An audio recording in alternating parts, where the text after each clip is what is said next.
So I was recently checking out a very old episode of Super Soul Sunday, and Oprah read this quote that made me stop in my tracks. You see, for a long time, I knew that there was such power on the other side of a healing journey, but she was able to summarize the impact of not taking a healing journey by reading a quote that Ayanna Van Zant had once said. The quote went this way: "You can accept or reject the way you are treated by others, but until you heal the wounds of your past, you will continue to bleed. You can bandage the bleeding with food, with alcohol, with drugs, with work, with cigarettes, with sex, but eventually it will all ooze through and stain your life." The reason why I bring this up is because I, just like many of you and many other people, have had to take a healing journey. And there is something that is signature about people who have done so. Their ability to self-reflect and to tap into wisdom with calm, peace, and intentionality is unsurpassed. This is the reason why it's real obvious when someone is still dwelling in pain. They reek bitterness. But when you take a healing journey, there is so much power on the other side of it that you stop oozing and you ultimately heal. And so I want to encourage you today to listen to this episode because I have one of the most incredible conversations with John, and he helps us know how much power we have when we heal. Now let's get into it. For the longest time, I secretly wanted more. I often found myself shrinking to fit in, settling for what was comfortable, and even selling myself short. Once I finally accepted that we deserve success and we are blessed with the power to achieve it, I stopped playing small. I'm serious about building a life I love, and you should be too. I'm Denise Taylor of DeniseTaylor.live, and welcome to Embrace Your Power. I help women prioritize themselves, their success, and their happiness. Now let's meet this week's achiever whose story will inspire you to embrace your power and go. Well, hello there. It's Denise Taylor here. You know, I am always excited to have you join me each and every week on Embrace Your Power. I always describe Thursday as treat day because that's the day you can expect a brand new episode from me. I show up on Apple Podcasts and on Spotify. I even show up on YouTube where you can watch. I want to give life-changing hope, words, and support and empowerment to you.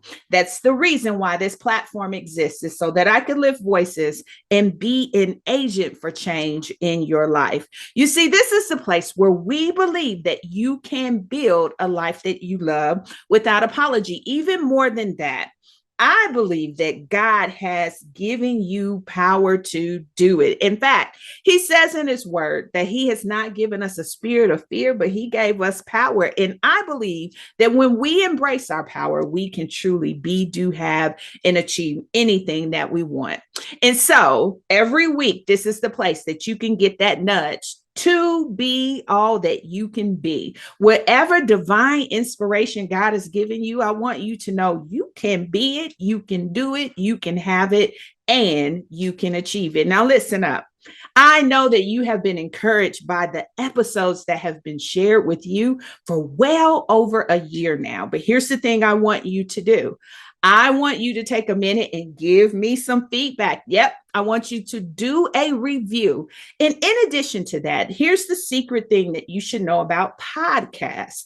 The fastest way for this podcast to become referred to others is with your help. By you rating the podcast, you set it up to be a lifeline for other people. And so if you think some good things are happening here, by all means, take a couple minutes to rate and also send a review because I would love to hear from you. Now, let's jump into today's topic because this one is going to light you up and set you on fire.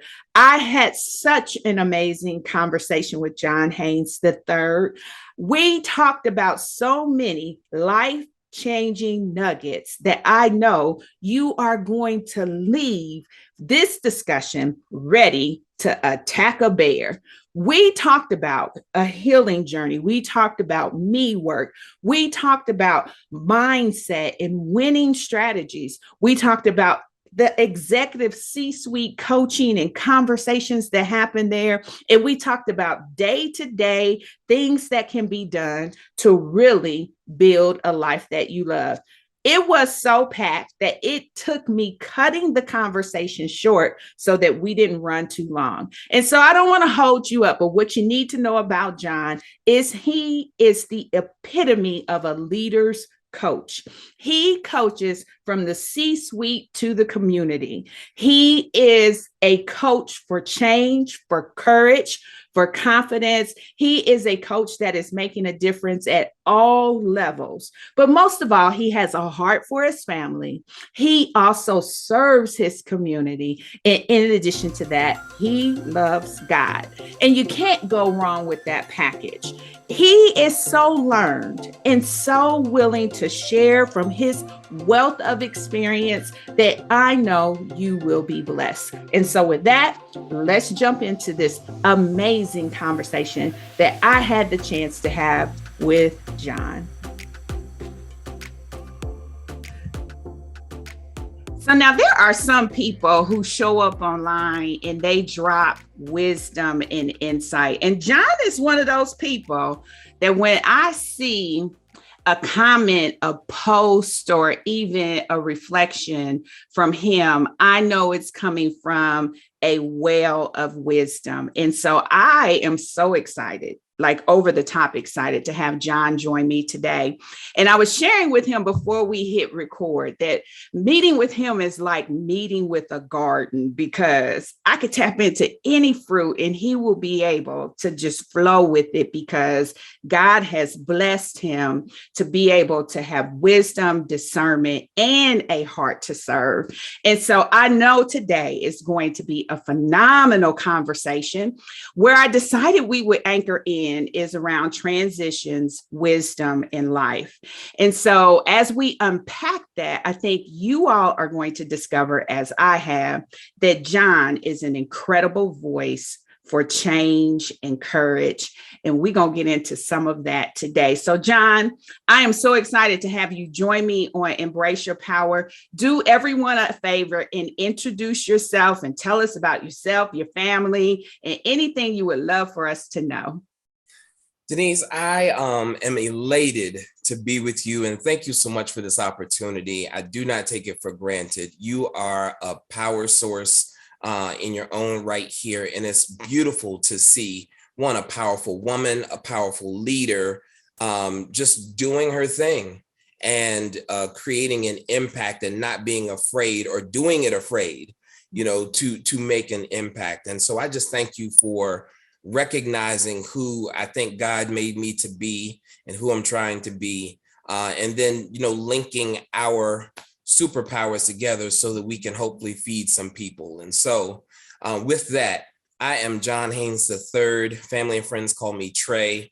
And professionally, I am an HR executive working for the 15th largest company in the United States, multi-billion-dollar global company. And I get to serve as a VP and HR business partner for the C-suite. Mm-hmm. And I am literally, I believe, doing what I dreamed of doing ever since I was a little kid, and happy to be doing that. By night, I, am leadership and executive coach and business coach, and I help emerging, established, and evolutionary leaders really get to their starting lines, really find out who they are and identify all the obstacles in their way, navigate those things so that they can get to helping the people that they were called and built to help as well. From a family perspective, I'm one of four. I have a wife of 21 years named Gwen, who is really the star of the family.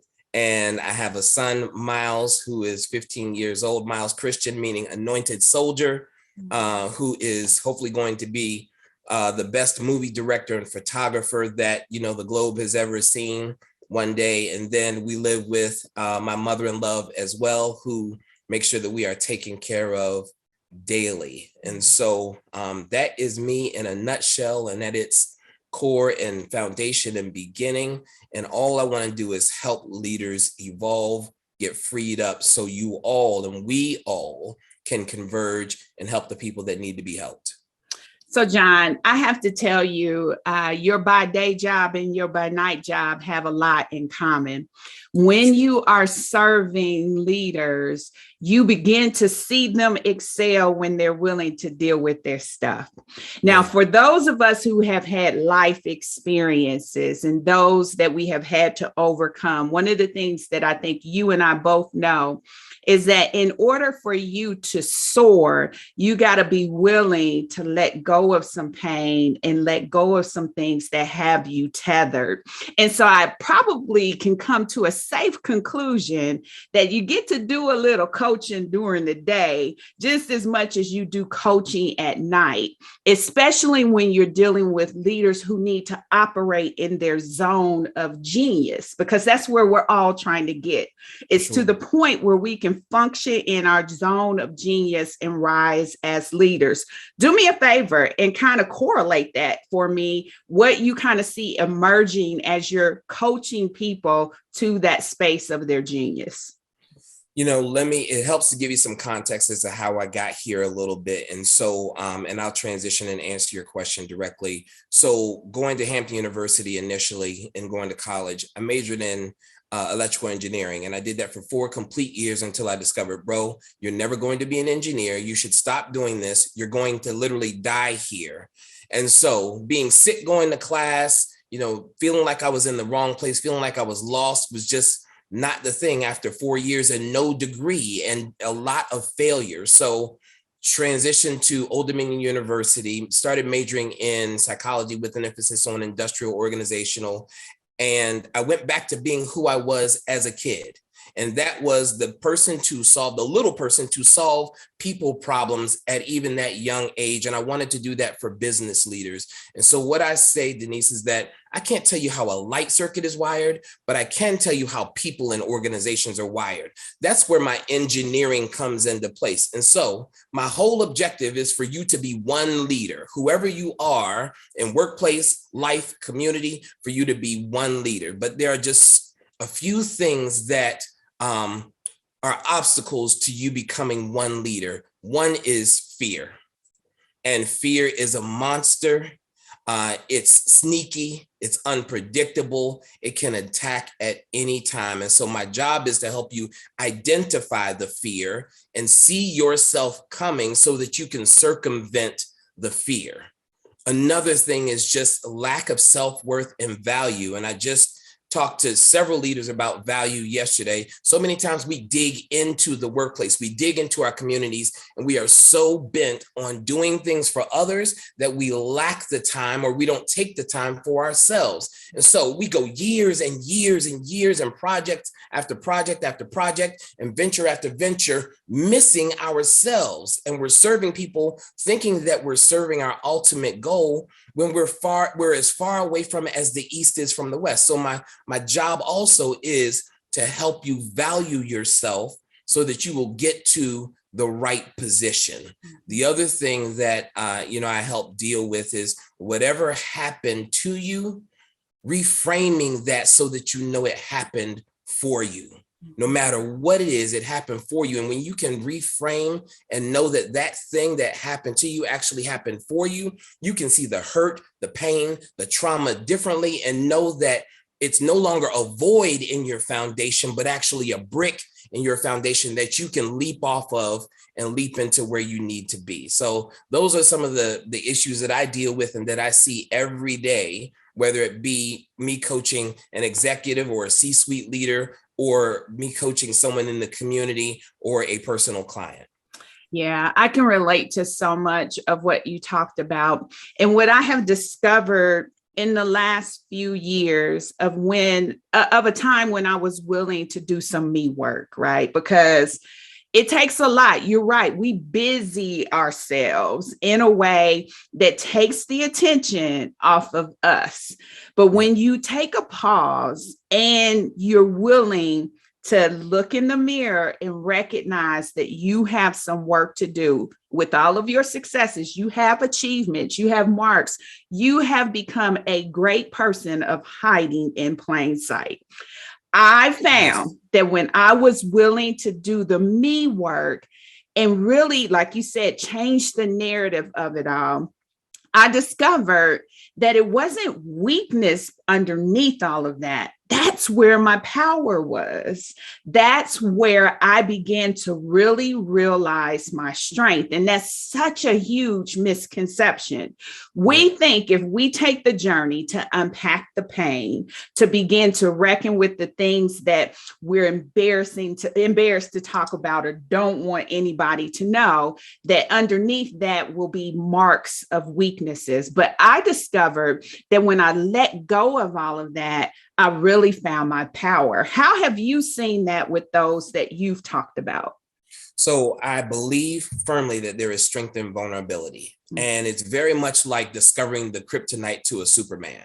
You know, once you understand that kryptonite is his weakness, he becomes a more full person. He becomes a more full entity. And that's the same with any other leader. Once you identify, discover, and embrace those vulnerabilities, you become infinitely more powerful. And what you call me work, I call mirror work. And until we're able to do that mirror work, we cannot see anything else or anyone else clearly. And so we're always suboptimizing and operating on less than full strength because we won't take an honest look at ourselves. And so part of my work, part of my coaching in the workplace, as well as in the community, is helping identify root causes and real selves, and to be willing to do that work and to help you get the courage and the fearlessness to leap and do that work. Until you're willing to do that, until we're willing to do that, we're stuck.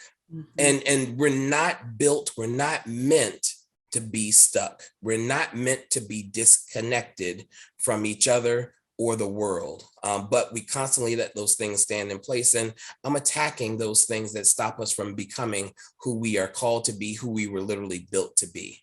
That's incredible.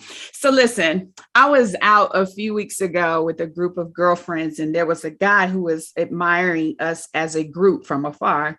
Eventually, during the course of the evening, the table of 6 of us invited him over for dessert because we were celebrating birthday. It was within a few minutes of his dialogue that I turned to him and said, I could tell you've been on a healing journey. You see, a healing journey reeks something different. The conversation is different. The perspective is different. And that is the same inkling that I sense with you. You have been on a healing journey, which resulted in revelation that you now have applied to how you serve. Share as you prefer what that healing journey was for you. Wow. So I think the first instance I have of healing goes back to when I was 5. And if you know my family, we are major jokesters, and we are not a family for the faint or weak of heart. And so when I was 5, I started crying one day after church because my family was just talking about me. And my aunt pulled me on the side. I can remember it in Norfolk, Virginia. It was across the street from our old church. And she was like, Trey, when we're talking about you, we're just joking. We're just joking.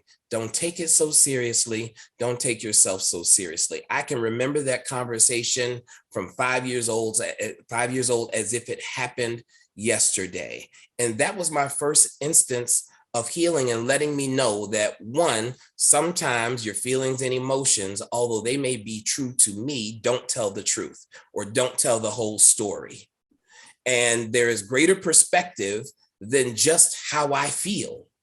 And sometimes you have to understand the circumstances and the dynamic that's going on in order to really understand what's going on and the total picture. So it's not just about what I think and what I feel. And for me to heal from my feelings and emotions in a much more quick manner and at the pace of life and at the pace of what God wants me to see, help me just run faster and be more available for the people that I was called to help. And so having that, resetting that foundation helps with everything that I've gone through. And I can tell you, if you just fast forward 50 years and take into account that my mother passed away from pancreatic cancer just 4 years ago, healing from that has been tremendous. When she was diagnosed with cancer, and she fought for 4.5 years, which was amazing for having pancreatic cancer.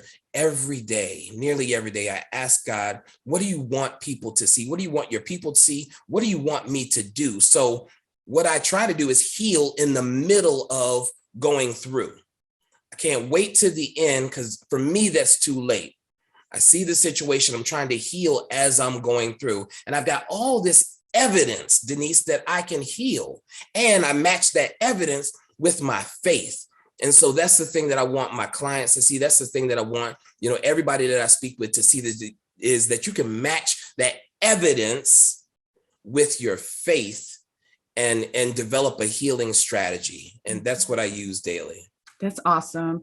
And those are very precious moments that can either grow you or take you out. To be completely honest, there are a lot of people who do not recover from ridicule, from comments.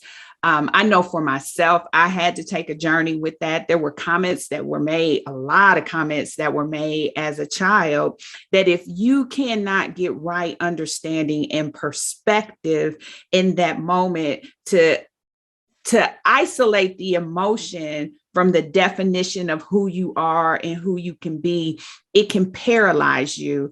And then also on the other end of your journey, which there's a big dash in the middle that had its ebb and flows too, I imagine. But on the other end of that journey, really when you're facing the end of life sequence for someone that you love, where you feel powerless in the moment, yet you're trying to grow and be there and show up and stay strong for everyone around you, for them, and even for yourself. I firsthand understand that demand and also understand that journey. And I'll be completely honest, that is a lot of what forced me to get into the mirror from your perspective and do the me work from my perspective, because it helped me to begin to understand what was priority, what was important, and how to define what I really wanted. Because for so long we show up and we're functioning, we're high performing, we're high achieving, but it has nothing to do with what's in your heart, how you want to serve, how you want to show up, and who you are authentically. I heard you use the word vulnerability. Go deeper with that. Help me understand more about that and how it's so key to our development as well. Yeah, that vulnerability thing is, some people would describe it as a weakness. Some people would describe it as a challenge. Some people would describe it as areas that you're just not operating as your full self, and where you're not enough. Whatever phrase you use, it's the challenge to become greater. It's the challenge to be all that you were created to be. And there's some chinks in the armor. And for me to understand and willingly accept and lovingly accept my vulnerabilities, and not a but, and constantly work on them to better them, is where I want to be. And really helping me understand and helping you as a leader understand that you were made this way in some instances, and that doesn't make you any less powerful because you have a vulnerability. Brene Brown would say that men try to prevent being seen as weak, and women try to achieve perfection constantly, and they expect it in each other. In each one of us, there's vulnerabilities. And when we can see our vulnerabilities and accept them and love them and help each other deal with those vulnerabilities, we become more powerful together. And I'm trying not to just speak in high terms and in, just some, I guess, regular everyday speak. These are truths that I've come to know and come to learn. There is strength in vulnerability, and we have to learn to appreciate them and love them so that we can deal with them in their proper way. Otherwise, we continue to compartmentalize them, to shut them down. And as you say, we get stuck. And that just shouldn't be an acceptable existence for us. Yeah, I was listening to something. I was watching a series yesterday called Journey Within, and it was really talking about if we don't reach the point of really dealing with our stuff, it begins to ooze out because we keep trying to put bandages on it, but it starts oozing out, and it shows up in behaviors and habits that are not authentic to who we are, but there's something that we do as a distraction, whether it's cigarettes or drugs or alcohol or sex or all of these other things that we throw ourselves into. It starts oozing out at that when really it's the thing that we're trying to keep covered up and act as if it doesn't exist.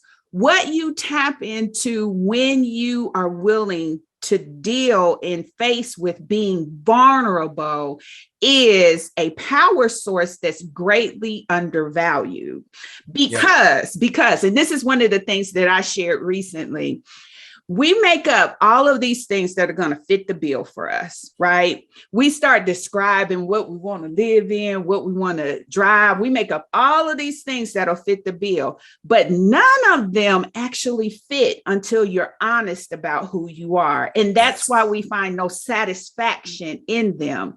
What you're challenging us to do when you're talking about being vulnerable is go deep to the core. Go in there and really deal with who you genuinely are, which has nothing to do about what you own, nothing to do about what you have. It's that true essence of you. How does being transparent with ourselves and with others play a factor in that as well? Oh my gosh, you ask a beautiful question. I'm going to say this and I'm going to back up. When I admit my vulnerabilities, and I do to every team member that I oversee, every team that I work with, every leader that I work with, I always identify my SWOT, my strengths, my weaknesses, my opportunities for success, my threats to success. And what I found as the truth, Denise, is that when I admit my vulnerabilities, it summons my help. It summons the people that can supplement me, that can complement me, that can help me overcome and deal with my weaknesses, my challenges, my vulnerabilities. And people try to call it all different types of things. Let's not sugarcoat it. It is a weakness. It is a challenge. But the thing is, it doesn't have to stay that way. So I willingly admit who I am, authentically admit, transparently admit, because I know that even my vulnerabilities cannot stop me from becoming who God made me to be or who I am to be. So that is the truth, not my truth, the truth. So my vulnerabilities don't help me. So I don't have to hide them. So I willingly admit them so that it summons the help, and that those people who are strong where I am weak can come help me, come alongside me and help me become who I'm supposed to be. That's beautiful. The honesty is what draws the attraction of them being in. But oftentimes we're so busy being fake that we can't attract what it is that we really need. We can't attract the help. And I love how that transparency how you can correlate that to you being able to effectively build teams and effectively show up in places where you begin to make maximum impact. Now, I know for myself, as I took my journey, right? And I recently made a decision at the Lord's leading to walk away from my position for a time, right? And in doing that, the number one thing I had to wrestle with was identity. So much of who I was wrapped up in position, in title, in salary, in all of these things that come along with that C-suite perspective, right? For sure. And what I had to begin began to realize is while I was there functioning in that capacity and functioning well, I might add, right? I wasn't on the run. That's not what happened. It was a decision and a choice. And while I was there functioning well, when I stepped away from it, I had to really take a look at who am I? Who am I outside of describing a title, outside of describing a company, outside of describing the size of my team, outside of describing, all of these elements that we pack around the description of who we are. And what I discovered is I brought the magic to that.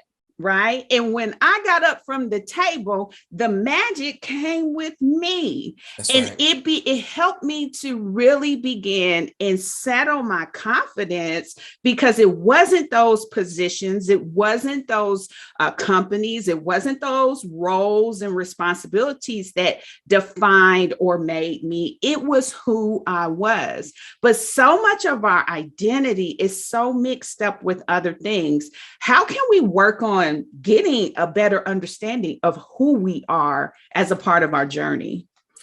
There are two things that I would recommend. One, ask yourself and others what you need and what others need. Not what you want, what you need. That's one question. And the other question is, what problem was I created to solve? What problem was I created to solve? And when I was going through the storm of Hampton University, electrical engineering for 4 complete years, failing out of school, never having to go home, but failing out of school, sick going to class, that brought me to the point of being able to look at other parts of my life to say that you're not the electrical engineer, but you are the people and organization engineer. And you have to get to a point where you're willing to look at something more than what's in front of you and look at your reason why.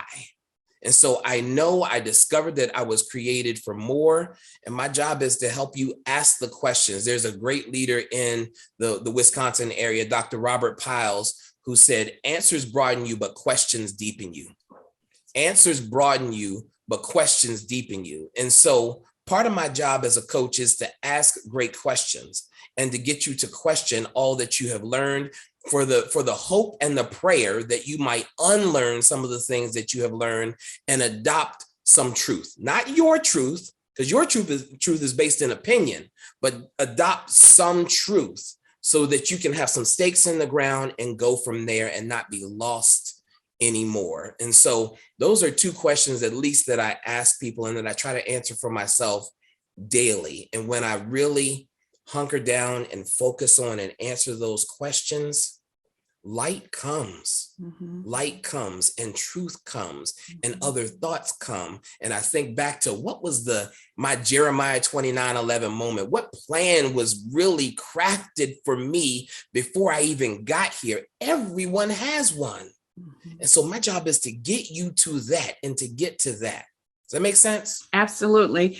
From two different perspectives, because I believe when you can begin answering the question of what problem you solve, what strengths do you have? What capabilities, what solutions can you bring to the table that solves a problem? I heard a saying that he who solves problems gets paid. Your prosperity is on the other end of you solving the problems that you have been designed and created to do. Right. And the second thing I know from my own personal journey, really getting past pain and hurtful situations, it wasn't until I was willing to give up my lie for the truth that I saw change. And what I personally had to do, and everybody's got to do it for themselves, but what I personally had to do was go back to who did the creator say that I was, right? Because in going back to that went back to the truth. Who did he say that I was? And that had to uproot the lies that I had convinced myself of and that I had told myself. And I had to accept that truth. And boy, was that ever an empowering experience, because I discounted myself. I played myself real small. I began to give up in ways that I was never created to give up. I was created to reign. I had found that I had short circuited so many opportunities simply because I didn't understand what it was that I brought to the table. And so Yeah. that's one of those moments where you look back and say, man, if I had known how great God had really created me to be, if I Yes. had known then what I know now, my life would be light years different. And here's the thing, I am not an unsuccessful person. That's right. I have garnered a lot of success. The sky is absolutely unlimited for us when we can get back to truth. And that is a powerful nugget that you bring out, because many of us are operating off of lies from our experiences, from things that we've been told, when the reality is the truth is something that sets us free. So, real quick, I know that you recently made a transition, and I did want to talk about that a little bit because I think that there is a whole different thought process that comes into play when we have to pivot and shift. So, tell us a little bit about the moment when you recognize change was imminent, necessary, and something that you needed to take, because your family was on the line. Everybody had to be a part of that process, be a part of that decisioning. But tell me about that experience of choosing to shift. Oh my gosh. It's as if you were reading my life and you knew my whole life. So I'm glad that you are doing what you are doing, because you are definitely gifted to do it. I want to take you back to the move from Bowie, Maryland to Milwaukee, Wisconsin. And so I got the opportunity. My workplace asked me, are you ready to relocate? And I said, let me really give it some thought, because at this time, my mother had just passed away, and then Big Mama had passed away 3 months later. And so I say that to give you the notion that they had to take their promotion so that I could take my promotion. And what solidified that fact even more is this is one time in my life and in the season of my life where I had logged some dreams. And fast forward, when we were doing the school visits and the residence visits here in Wisconsin, I said, something's nagging at me. So I looked at dreams on my phone, and I found this dream that I had logged several weeks before I even got asked the question to relocate. And one of my longtime friends, and the person who I ended up working for when I relocated with Johnson Controls, I had a dream about her, and she said, pack your bags. It's time to relocate. And so I matched that with the death of my mother and my grandmother, and saying, I know God is speaking to me that it's okay to say yes to this opportunity. So I said yes to the opportunity. I moved. I got some of the best experience in the C-suite, in the boardroom, in large scale global projects, in serving billion-dollar company leaders that I had asked for, that I had dreamed about, that I wanted, that I needed. So I knew that the opportunity matched the vision that God gave me. That's why I said yes to the move. And so when I got to this move and this offer from Cardinal Health, I knew that it too matched who I am becoming. So I gauged the opportunities and the moves and the need to shift and move based on what the vision is for my life, which I'm very clear on, which is supporting and rebirthing and regenerating leaders. Mm-hmm. So when I have that continuity between life and spirit and faith and what's happening on the ground, I know that it's right. And I leap. That's the exercise of my faith. I have no choice but to leap. Let's go see what this has for me, because I know it has something that I need. There's that word again, need. Mm-hmm. That's beautiful. That's beautiful. That is actually the part probably where a lot of people stumble, is the leap. So many people can make connection. They can see how it fits. They can even see how it ties back to something that they articulated, they dreamt about or wanted. But in taking the leap is where fear becomes intense and it can potentially stop the motion from happening. You can train yourself to activate at times when it's necessary for you to bust a move. And it sounds like it happens so swiftly that you have done the work to train yourself to respond with action behind your faith. How did you get there? How did you get to the point? What was that training ground like for you so that when you sensed I need to move, there wasn't hesitation, there wasn't delay, there wasn't stumble, and there wasn't a quit. Instead, there was a leap. How'd you get there?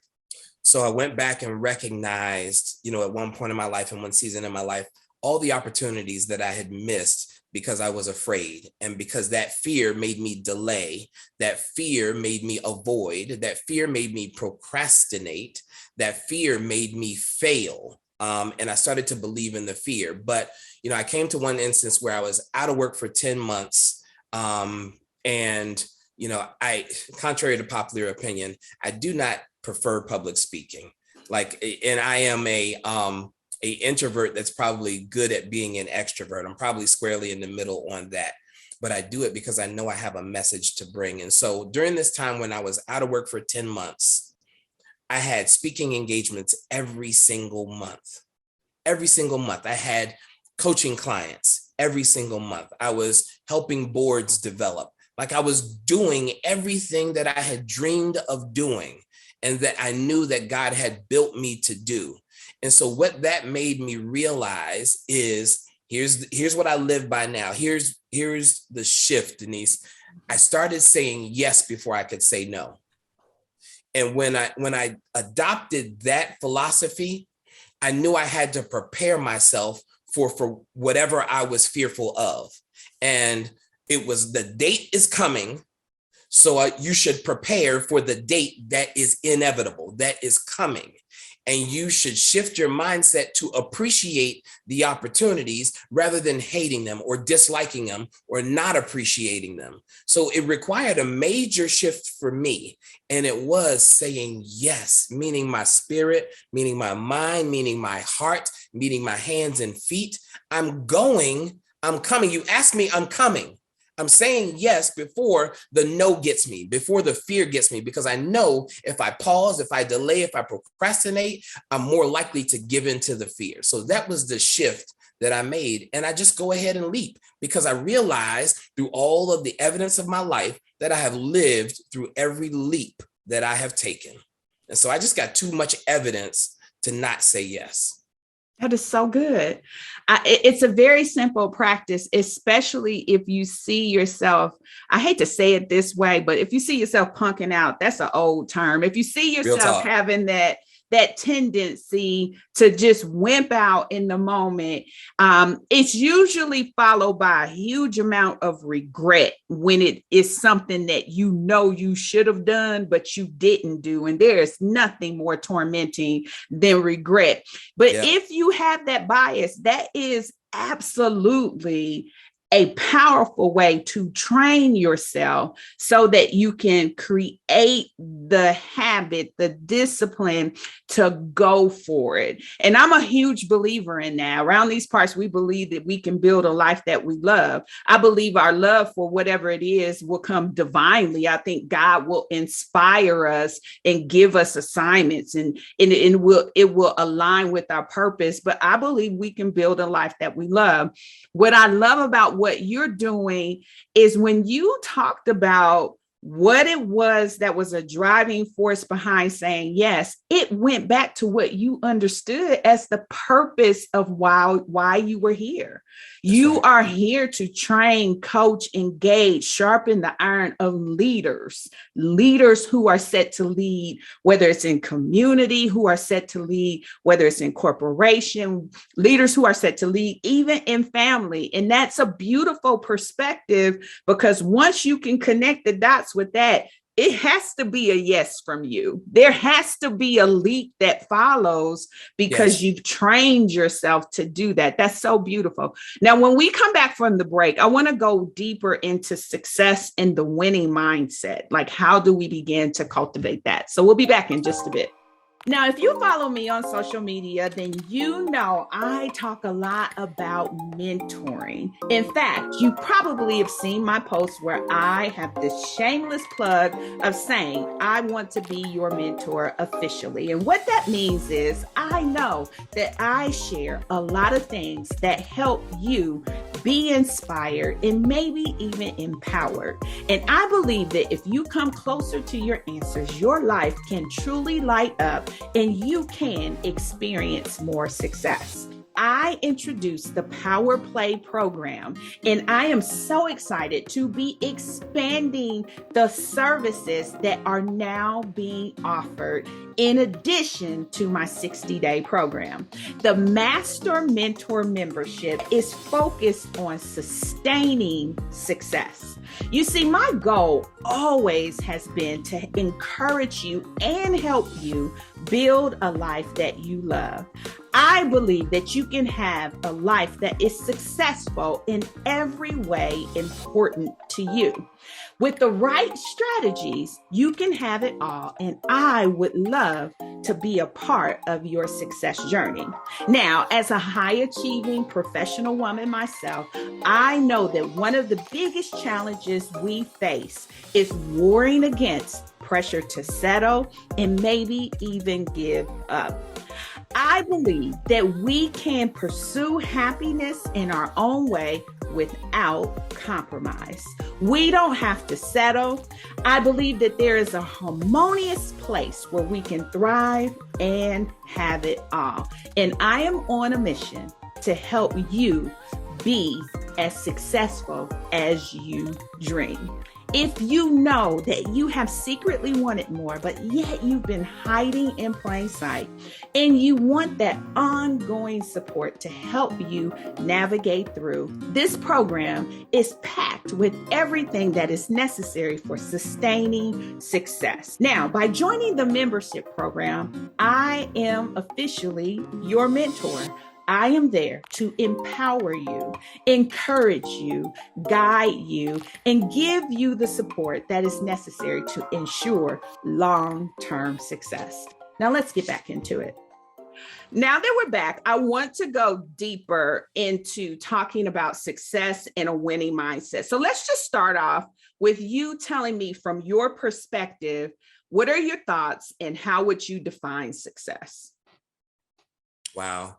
Success is me fulfilling my calling. Success is me fulfilling my purpose. Success, which I know is helping leaders evolve and identify themselves and get to their starting lines of the places where they're supposed to be. As long as I am doing that, I count it success. As long as I am fully utilizing my faith, I call that a success. As long as I am being obedient to God and serving my family and my community and people and solving the problem that I know I'm created to solve, I count that as success. It is really not about the position or the role, whether it's mom, dad, husband, wife, executive. It is not about that. It is about the position that I am created to do in the earth. That is success to me. Yeah, me too. I believe that everything God is looking to do in the earth, he's going to do through people. I also believe this principle that I've heard explained before, that when God is trying to get a blessing through, it's going to come through someone. And just like water flowing through a pipe gets wet, when the blessing is flowing through you, you're going to get blessed too. And so when you position yourself, like you said, to align with what your purpose is, to align with who God has created you to be in the assignment he has on your life, then you position yourself to not only be a blessing, but to get a blessing. And I think that that is the categoric difference between those who try to make something happen and those who are available to allow it to happen through them. And so I agree with how you've outlined it, because it had nothing to do with what many in society think is, oh, John got a big house. Oh, John got a nice car. You didn't describe it as that at all. You described it as, I'm on my job, my assignment that has been given to me, and that illuminates success. Now, I want to go deeper on the winning mindset. Tell us about this. And do you think it's a difference between men and women when it comes to winning? I do. One of the underlying factors of winning is risk taking. And I think that generically, in general, boys are taught to take more risks than girls. Now, that's generally, I've known some women, I know some women who have girls who, like, they go hard and they manufacture strong, resilient human beings, and not human beings that will step back from risk, but that will attack risks. So my job is to take risks. My job is to flourish in imperfect situations. My job is to become a gray area master. That being that gray area master is probably one of the, maybe if not the number one factor for a gray leader, to be able to manage and be successful in imperfect situations. And life is imperfect. And so that's what we're solving for, to try to be that gray area master and to learn how to survive and thrive in fires, chaos, and storms, because they're going to come. And if you are gifted, if you are talented, if you are on purpose, if you are in a calling, you're never going to be sent to calm places. You're never going to be sent to calm waters. You're never going to be sent to non-chaotic situations. That's where you're going. You are what Adam Grant would call in his book a fire jumper. You are meant to go to the fire and to fight the fires. Get used to it. It's that gray area mastery that we are after. Oh my gosh. One of the things that I can hear is the astuteness of your preparation. And I know that leaders must begin their journey and must sustain their journey by learning, by being willing to stay a life learner. How key do you think that is to the winning mindset as well? It is absolutely key. And let me just say something tangential to answer your original question, Denise. The winning mindset, I just am so firmly rooted in, if I stay doing what God has me to do, there's no one else that can stop me. And that's not an arrogant statement. It is not a puffed up statement. I just know it to be fact. No matter what I go through, if I stick to what the plan is, no one can stop me. And that is tangential to having the winning mindset. And I have to believe, and faith is another part of understanding the winning mindset. I have to believe in the things that I cannot see. I have to be able to envision around corners. And when I adopt that philosophy, I am wrapped up in winning. And I have to believe that God created me to win. God created you to win. It starts with some unseating, some things that were taught to me that were false, and believing that I was created in this manner. It is spiritual, it is earthly, all at the same time, that I'm trying to communicate to you that you were built in this way. And if trauma gets in the way of us seeing that we are created as winners. Now, I don't know if I answered your question totally, but those are some of the things that I just felt, inclined to communicate to you and the audience, that, you were built to win and you were designed to win. If you look at yourself in the full circle in the mirror, clearly, you will see that. And you look at the evidence of your life, you will see that you were created to win. Mm-hmm.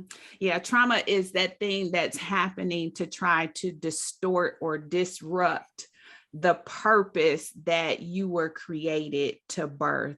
And our resiliency to overcome it Not that it's easy, not Nope. that it's a cakewalk. I know for myself, one of the things that I had to continue to nurture was this whole perspective that what happened to me did not ruin me. And we got to contend with trauma, because the unfortunate thing is trauma could raise itself in something that seems really small to Yeah. something that is really big. Real It talk. can have a lasting impact that causes us to shut down and not pursue. Therefore, we are not aligned in accomplishing the thing that we're created for.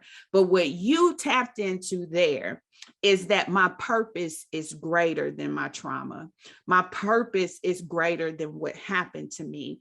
And the one who created me will allow me to navigate through it, to persevere, and to get over in a healed fashion, and allow it to not be something to disrupt, but to enhance, because the testimony is now going to be greater, right? The testimony is now going to be one that other people who had traumatic experiences can relate to. The winning mindset for me is a choice and decision that I will persevere, that I'm not going to let this current episode stop me. And I love that you bring out that we as leaders, we as solution architects, we as people who are designed to be the answer are going to be sent to the confusion. We are going to be sent to the chaos. And I love that you called that out, because oftentimes we have this misguided perspective that we're supposed to have a cakewalk and that it's supposed to be easy. You're not doing it right. Nope. If we're not doing it right. I love that. I love that call out, because if we're there to solve problems, guess what we're going to run into? A problem. Exactly. Problems. And I have to realize that with every problem I'm brought to, I have something in my toolbox to address that, or I have help to address it, because I've also, in addition to my toolbox over the thousands and thousands of days that I've lived, I've also acquired relationships and seen other superheroes that I'm supposed to partner with and collaborate with to address the problem. So it's not all on me. There's something that the military espouses and teaches called convergent leadership. And that convergent leadership is bringing different forces together to address the enemy. The same is true with the kingdom work that we do, and the earthly work and the community work and the commercial work and the corporate work that we do. We are supposed to combine our superpowers and our talents with the next superhero so that we can address the problems of this world. But we think so much that the problem is on us, and that we can't ask for help, and we get taught to just do it on your own, just go it on your own and pull yourself up by your own bootstraps, when no one gets anywhere alone. You don't even get into the earth alone, and you don't die alone. So why would you think in the dash, in the middle, that you were supposed to be alone? Pull upon your help. It's in your toolbox, and it's in the people that have met you and that have adopted you and that you have adopted as well. Biggest lie of the enemy is that we are alone. In fact, it was interesting to me, because now once you begin serving and working in a different capacity, revelation from so many things can happen. But I was watching something where the punishment was isolation. When they are looking to punish a prisoner, when they are looking to punish an inmate, they put them in isolation, which means that there is a clear understanding that we are supposed to have community. We are supposed to be surrounded with connections. And you're right. I had to war against that mindset. I had to war against that perspective of I'll go it alone. That definitely is a trauma response. I'll go it alone. I'll do it on my own. I don't want to ask for help. I will tell you, the last 3 years of my life have accelerated at such a pace, not because help was something new. It just was something I was willing to accept. Help was always present. I just refuse to be open to Come on. accepting it and receiving it and looking for it. And what has translated to accelerate things for me is recognizing what you said. I am created for connection. I am created for collaboration. I am created to be in partnership. And partnership will always accelerate progress. Strategic relationships will accelerate success. And so the sooner we can get rid of this whole notion and stop being prisoners of cages we create for ourselves by refusing the help that is invaluable to our future, the more we will accelerate the success that we desire. So I think that point is just, I know I'm a testimony to it from my own life. Everything changed for me when I was willing to be available and receptive to help. Oh my gosh, I'm so glad that I shut up and listened to you, because the number one word that you were preaching while you were just teaching was availability. And I have to be available for the help. I also have to be available for the healing. I also have to be available to accept who I really am and my identity. And when I refuse to accept those things, I am blind to every tool, every person that is sent my way to help my mission, to help my gifting, to help my audience, to help the people that I'm supposed to help. And that's not the life that we are supposed to live. And one other thing that you said that was really key, you called it testimony, and I call it narrative. And so many times we fail a job interview or a promotion interview because we don't understand how to communicate our narrative. And we think, especially from some of our communities, that talking about ourselves is the wrong thing to do. You have to learn how to communicate your narrative and what's happened in your past, so that you can help people understand that you are the solution to their need. That's why need is so imperative to understand, because you got to understand how your gifting, your past matches the future in someone else's vision. That's how we connect. So, John, as you were talking, I had a memory rush in that confirms everything you said. So I can remember a few years ago, God has set up this opportunity for me, right? And I went in to do the interview at the company. Yeah. I met with the entire C-suite, right? I met with the COO, the CFO, the CEO. Sitting across from the CEO, he did exactly what you said for me. I didn't frame it up, but I have never forgotten how he told my story. This is what he said. He looked at me sitting across the table from him and said, "You have a career where you have done some phenomenal things." He goes on to say, "I want you to join my team so that you can help revolutionize this industry." Right? I've never forgot it, because he saw something in me that I didn't have the courage to articulate myself. He said to me that I had it within me to revolutionize an industry. And so when you start talking about us having the willingness to tell our story, oftentimes there's greatness in us that we don't even have the mouthpiece to share, and we got to get past that. That's right. We got to get past that. When he said that to me, it made me sit up in my seat, and he's telling me about me. And I was like, wow, he saw something innately powerful in the solutions that I could bring to the table for that organization. That came to pass. Denise, I was talking with a leader yesterday, and she was talking about the coaching that she had received, a few years ago. And one coach helped her by saying this: be willing to look at the truths about yourself.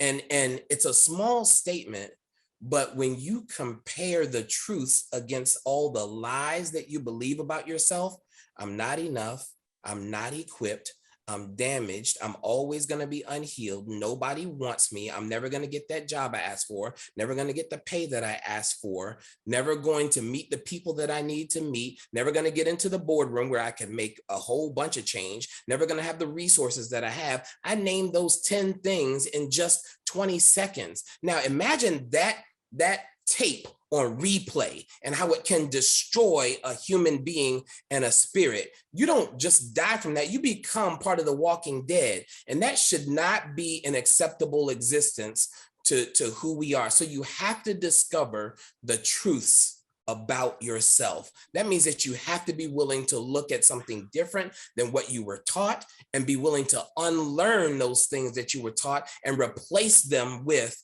actual truths. And the moment that we're willing to do that is the moment that we can simply push the door to the prison open, because it's not been locked. You've just been stagnant. You've just been stuck. You could push the door of the prison open and walk out and be free. That's my job for every leader that I come across. Wow.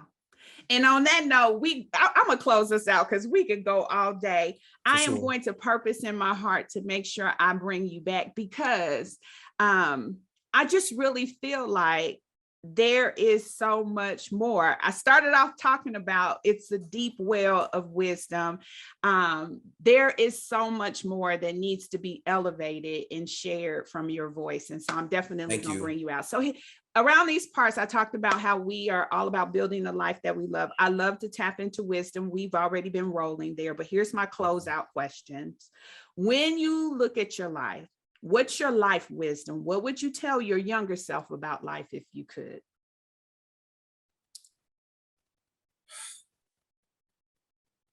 What I would tell my younger me, and I've said it, a few times during our talk, during our exchange, really, is that do it afraid. Do it afraid. You're going to have some fear. It's inevitable. We are feeling creatures. We are emotional creatures. Do it afraid and realize that you've overcome, and use that as the platform to leap. Your overcoming is the springboard. Faith is the net. Use those things to your advantage and believe in them and leap and jump based on that. So powerful. Love wisdom. What would you tell your younger self about love if you could? It's the most powerful force on the earth. It helps people accept and enjoy and appreciate your vulnerabilities. It covers a multitude of sins.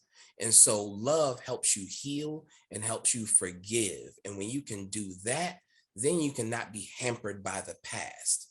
And you can take those things that happen to you and know that they happened for you. So love is important to that. Oh my gosh. And that is 2 weeks before I started Cardinal Health.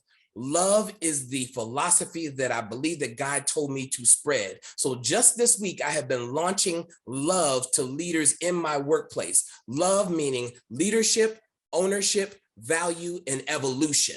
But I've been telling leaders to spread love, spread love. Wow, that's powerful. Give us the 4 again. Leadership, ownership, value, meaning knowing your value, and evolution. Oh my God, that acronym that you have is powerful. It changes the game, especially for a leader. And again, the context that you teach leadership, yes, it has a corporate bias, but it has a life bias. We are leaders in our lives. Truth. And those 4 nuggets are game changers when you can embrace them. I love it. I love it. Happiness wisdom. Tell us what you would tell your younger self about happiness if you could. Happiness is temporary. I'm looking for joy, and you're looking for joy, and you're looking for joy that's on the inside. And when it's on the inside, you glow differently. You connect differently. You show up differently. You show up as light. And so, yes, it is important to be happy and to recover and to, acquire some of the things that make you happy. But you're looking for that joy, which surpasses any temporary moment and which helps you deal with the valley moments and the peak moments. It's joy that you're after. That's so phenomenal. John, I could go on and on about the powerhouse person that you are. And while you are doing such an incredible work in the workplace and in the community, and especially in the lives of those you serve, I marvel at who you are as a dad, as a husband. I marvel at who you are for your family. It radiates in the smiles. It radiates in just watching it from afar. And I want you to know it's beautiful. It is absolutely beautiful. And I know you don't get there without having done some real mirror work, as you call it. It was worth it. Whatever it took for you to get to where you are, it was worth it. And I just want to close out by saying success looks so good on you. Thank you for your example. Thank you. And I know I'm going to have you back. So I'll just say, see you soon. See you later. We should close out before I always forget this because I get so excited. Tell everybody how to get in touch with you, how they can get connected if you're available that way. Sure. So John Haynes III on LinkedIn, on Instagram, on Facebook as well. And, because I know that it's unfortunate that I give out my number and some people just won't use it when they need it. But if you need me, just text 240-463-8853, 240-463-8853. So beautiful. You can reach me at any time. Don't delay. Do not hesitate. Do not procrastinate. I'm waiting for you because other people are waiting for you. That's so good. Thank you again, John. Thank you, Denise. Appreciate you so much. Well, that's it, beautiful. Thank you for tuning in. Don't ever forget that you are truly blessed with life, love, and all the happiness your heart can hold. Be relentless in building a life you love without apology. I'm Denise Taylor, and you can always find me in our free Facebook community. It's Embrace Your Power. Easy to find. Now be sure to rate and review this podcast and share it with a friend. And make sure you subscribe so that we can stay connected each week. And remember, God has not given us a spirit of fear. He gave us power. So be sure to always embrace your power and go.